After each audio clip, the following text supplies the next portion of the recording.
This is Tesla Man.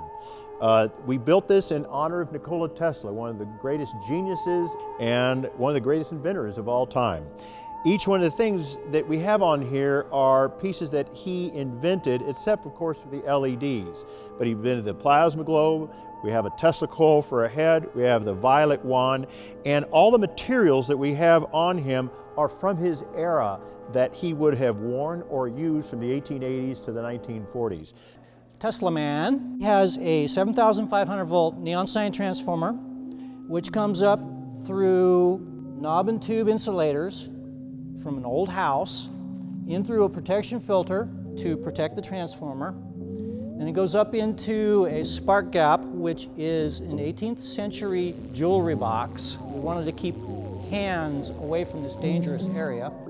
And from the spark gap, it goes on into his chest cavity, then it goes up the secondary coil into the toroid, also known as a Tesla coil. When the electrons build up on the outside and they can no longer withstand it, they break out looking for Earth. The plasma globe is high frequency, high voltage AC current.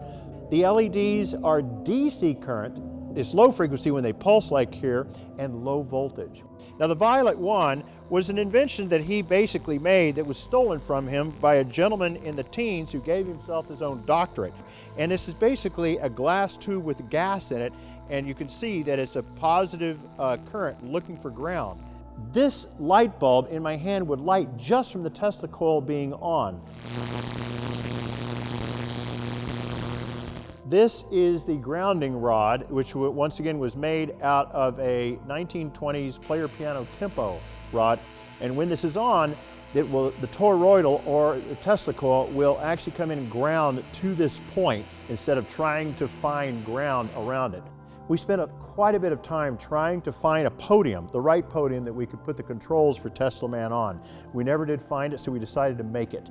The entire chest up here is from a piano in the 1880s from Germany. Down below, these are pipe organ pipes from the 1890s. Up top, all the controls, these are old knife switches from the turn of the century.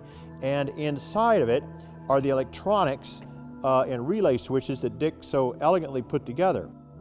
It was a lot of fun doing this, and it was a lot of trial and error and burning up a few things along the way. It was a lot of fun.